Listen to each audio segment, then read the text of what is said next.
semuanya, Assalamualaikum warahmatullahi wabarakatuh. Di sini kami dari kelompok 3 dengan mengerjakan tugas mata kuliah akuntansi sektor publik dengan dosen pengampu yang terhormat Ibu Siti Mukoroma SMSI. Nah, di sini saya akan memperkenalkan rekan-rekan kelompok saya. Di sini ada Rivaldi Ode Irwan, Nursaini Ali, saya sendiri Nurain Arman, ada M Haikal Arahman, Julfikar Nasrun, G Rizky Akbar, Putri Nadia Dize Arif, Dela Arianti Safitri, Tridevi Ramadhani, Miftahul Mahfud, Andika Suwandi, dan Miftahul Asis Aulia.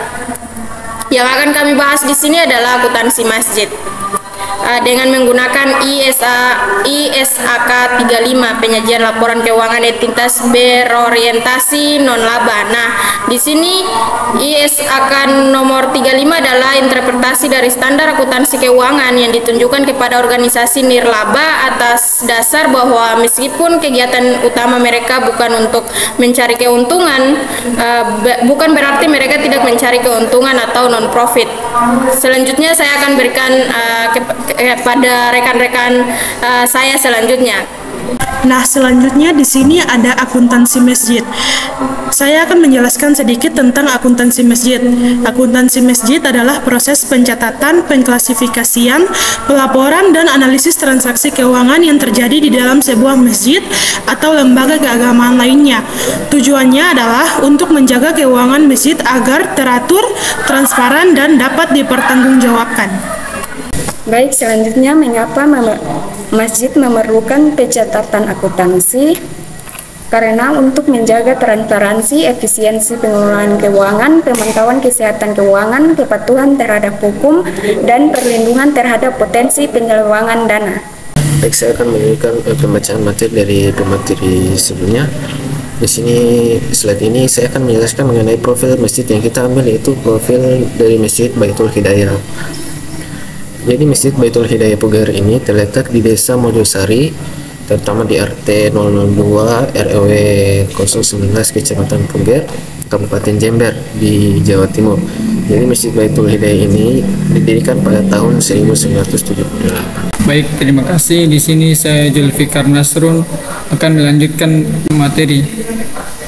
Di sini bangunan masjid ini berdiri di tanah wakaf Kiai Hussein yang merupakan ayah dari Bapak Wahid. Kiai Hussein ini adalah orang pertama yang menjadi pendakwa di Masjid Baitul Hidayah ini. Tetapi beliau sudah wafat dan sekarang diteruskan oleh anaknya, yaitu Bapak Wahid. Pembangunan masjid ini dilakukan selama 1 tahun yang melibatkan banyak orang, khususnya masyarakat sekitar atau warga Puger. Pembangunan ini banyak mengeluarkan dana yang tidak sedikit karena banyak tenaga ahli yang terlibat dalam pembangunan masjid tersebut. Biaya untuk membangun masjid ini diperoleh dari donasi, sumbangan, dan infak hari Jumat. Pada awalnya pembangunan ini sangat megah untuk sekelas masjid yang berada di Puger. Bentuk bangunan masjid keseluruhan masih terjaga keasliannya, akan tetapi ada beberapa bagian masjid yang mengalami perubahan atau perenovasian. Masjid ini mengalami beberapa kali perenovasian dimulai dari tahun 1999. Yang mana pada tahun ini dilakukan perenovasian seperti membangun pagar dan lain sebagainya. Pada tahun 2020, yakni tahun lalu, dilakukan perenovasian untuk memperluas masjid ditambah menjadi 2 kali lipat ke belakang. Baik, itu saja yang dapat saya sampaikan. Baiklah, saya akan melanjutkan untuk materi selanjutnya, yaitu pencatatan akuntansi di Masjid Baitul Hidayah Puger Jember. Pada pengelola Masjid Baitul Hidayah, pencatatan administrasi keuangan dibedakan menjadi 2, yaitu penerimaan dan pengeluaran. Dan menurut riset yang tertera, sumber daya yang diterima kemudian dilaporkan dan dikelola oleh pengelola Masjid Baitul Hidayah untuk membiayai belanja renovasi, dan juga untuk penerimaan pengelola Masjid Baitul Hidayah itu yaitu bersumber dari infak. Baik, saya akan melanjutkan materi dari sebelumnya, yaitu mengenai deskripsi laporan keuangan Masjid Baitul Hidayah. Nah, untuk laporan keuangan Masjid Baitul Hidayah ini kami ambil dari salah satu riset yang telah dilakukan oleh suatu penelitian. Itu laporan keuangan Masjid Baitul Hidayah itu dibuat oleh bendahara masjid. Laporan keuangan itu disusun dalam periode mingguan. Laporan keuangan Masjid Baitul Hidayah itu sangat erat hubungannya dengan proses pencatatan transaksi yang dilakukan yang berhubungan dengan penerimaan dan pengeluaran kas. Baik, saya akan melanjutkan materi dari narasumber sebelumnya. Di sini kita dapat melihat buku kas mingguan Takmir Masjid Baitul Hidayah tahun 2020, di mana pencatatannya dimulai pada bulan Januari sampai bulan Desember.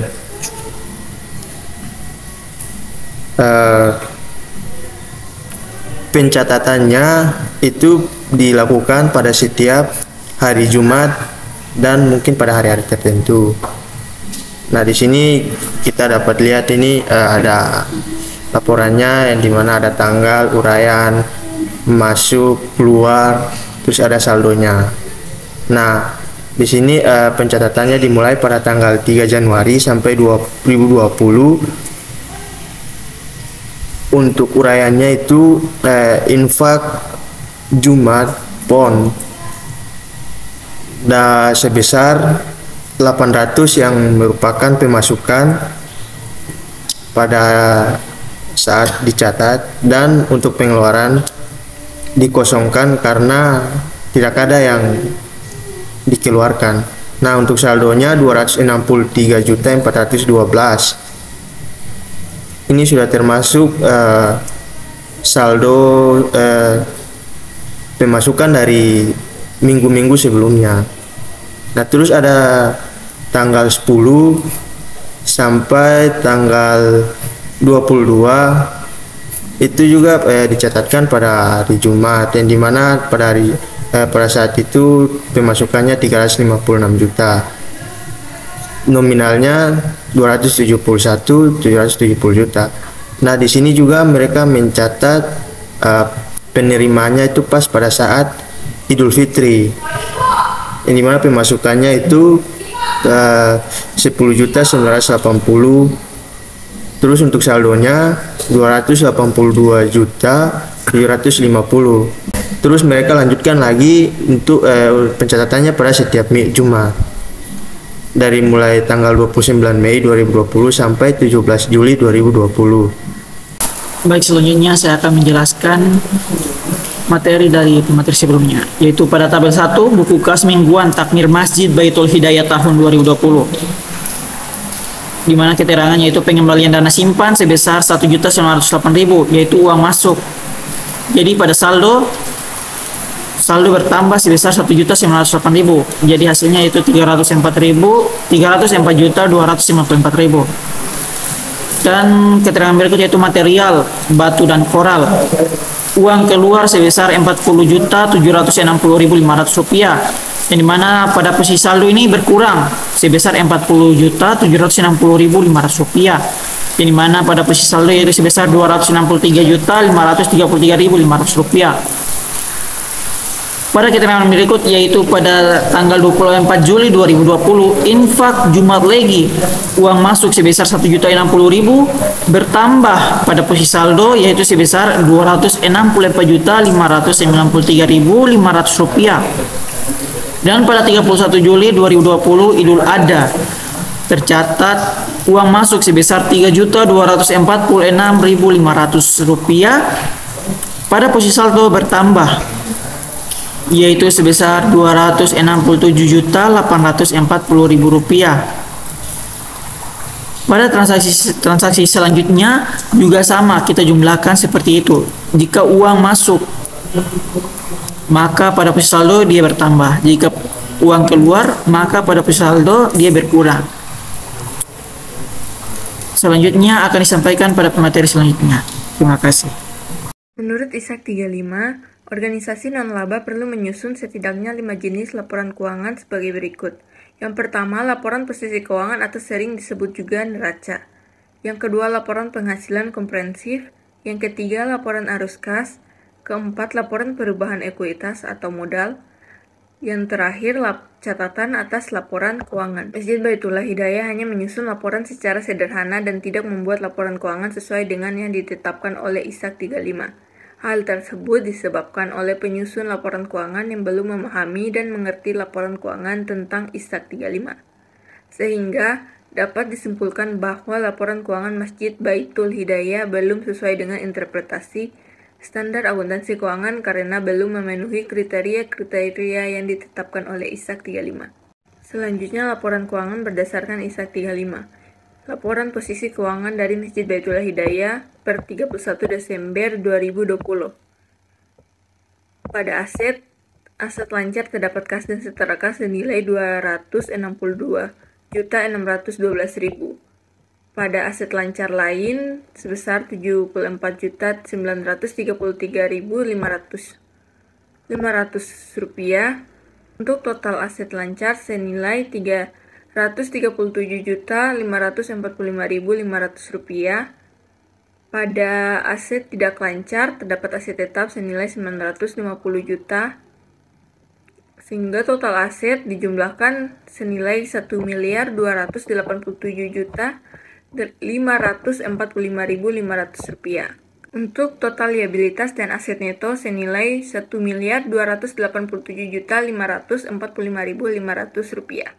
Baik, selanjutnya yaitu laporan penghasilan komprehensif Masjid Baitullah Hidayah Bogor Jember pada periode 31 Desember 2020.